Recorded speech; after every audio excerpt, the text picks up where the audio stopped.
Hey guys, this is Vince. This is the weld version of the third part of the convertible specific front gusset cups for the VinceBar kit. This is the part where we do the installation of the weld version. A quick summary. So what this is going to be all about is surface prepping the actual chassis, the gusset cup. We are going to be lining everything up, so we get the holes to line up the position of this this little piece here as well. And then there's going to be plug welds.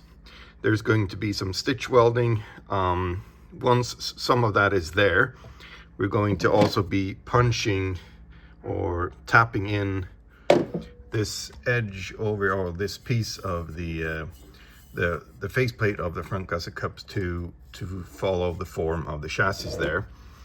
And yeah, so there's going to be plug welds, there's going to be stitch welds, there's going to be welds in these slots here as well. And finally you will round this off with paint. So let's get to it. One important aspect is, before we get to welding the actual gusset cup, as I've been mentioning previously, I do not have any cracks on this particular 330i, but it is very common, and that's why we're doing this. You have cracks that form around these MIG welds, especially at the heat affected zone. Anyway, what you need to do is at the end of the cracks, you need to stop drill them. You need to weld the cracks as we're doing the weld version here, and then grind this all flat again if you have not done that previously. The first thing you will want to be doing is scribing the outlines of the faceplate with a felt pen or something similar. Maybe, depending on how you want to surface prep this, maybe you want to mark the plug hole, the plug weld holes as well. Once you remove this, most people are comfortable with the weld through primer, so maybe you want to prime the whole back surface here.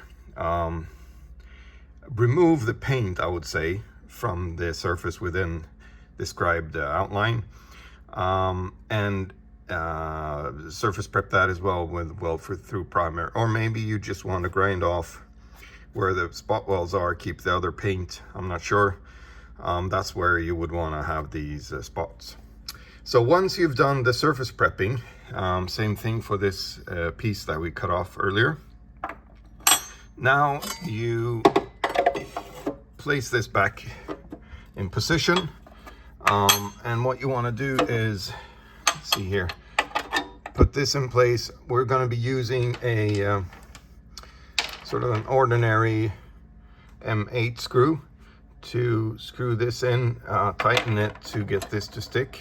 I'm going to be doing this off camera and positioning this so we have the holes lined up as best possible. We're going to be using a wheel bolt and the washer that comes with the kit, and we're going to be tightening down the tube here into position. And once we have it all set up, we sort of tighten that, and it's time for welding. I should have said, in this case, in my car, this car here, I'll be installing the epoxy rivet version, so I'm actually not going to be welding in this video.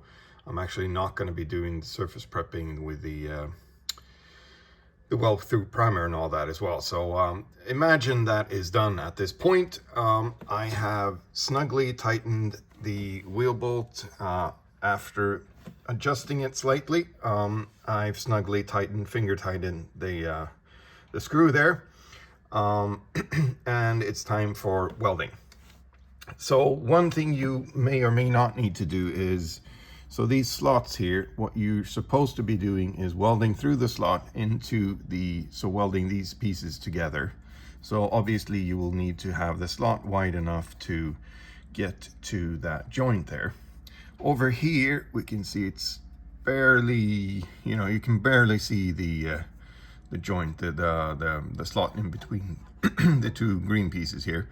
Maybe, so you may or may not need to widen these slots slightly. In this case, it's sort of a borderline. I guess that would work.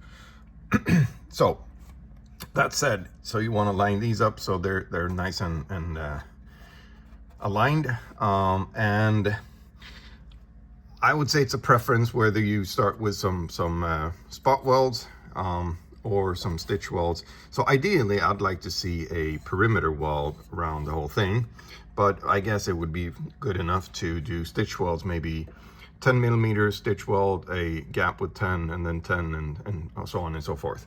So anyway, what you would want to do is sorry, start with the surfaces here where it's nice and tight, it's flat, and as always you want to be pushing the metal together. Maybe you have some clamps, some welding clamps or something like that, so you have them nice and tight. Spot weld, plug weld, stitch weld, and move forward. And then so you have this tightened up, you want to weld this little seam here down that way, and then once it's sort of fixed and it's sitting tight, that's when you move on to this area over here where I like to use sort of a sledgehammer with some more mass, and then gently tap rather than having a light hammer and pushing hard. So you could use that, maybe a punch, as I said. You could use the as we did earlier, the hole saw guide rod. So anything, whatever means you want to get this tight, hold it in, do the plug welding. You know what, that's pretty much it. And after that you would be surface prepping it and getting whatever paint. I like to do the body color, sort of do a little bit of an overspray. This is a metallic, so you would do the base paint, base color, and then so just slightly have it like look like a what do you say, overspray essentially, and then same thing with the clear coat. So you end up something like this. That would be close to the original factory. If you do it like full painted, I think that doesn't look as good. So anyway, that's it. And to install the studs, there's a follow-up video for that in this playlist, and I think that's pretty much it. Thanks for watching.